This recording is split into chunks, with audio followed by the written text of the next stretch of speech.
Sipiika wa Paalamenti Anita Netammo ng'abikidde eggwanga abadde omubaka omukyalo wa disitulikiti ey'e Dokolo Cecilia Ogwal avudde mu bulamu bw'ensi enkya ya leero. Omubaka Ogwal afiiridde ku myaka 77 ng'afiiridde mu ggwanga erya Buyindi gye yabadde yagenda okufuna obujjanjabi. The untimely and painful demise of Honorable Atim Ogwal Cecilia Barbara, the district woman member of parliament of Dokolo, which occurred this morning in India. Speaker Monga asinziira mu lukuŋŋaana lwa bannamawulire ategeezezza nti paalamenti n'eggwanga lyonna okutwaliza awamu lifiiriddwa omuntu abadde ow'enkizo ow'embavu ow'amazima era omulwanirizi w'eddembe ly'obuntu. She was a distinguished legislator with a very strong national look and a remarkable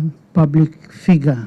Agamba nti enteekateeka ez'okuzza omulambo gwe zaakutegeezebwa eggwanga essaawa yonna. Abaka ba paalamenti awatali kweyawula mu bibiina nabo bali mu kiyongobero oluvannyuma lw'okufuna amawulire ag'okufa kwa munnaabwe. Abadde muntu mukulu nga ffenna tumuwa ekitiibwa nga tumukkiririzaamu nga bw'ayogera abanga nnyaffe.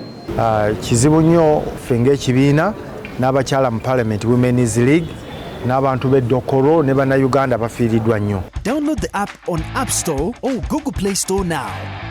Vision Digital Experience, the future of media.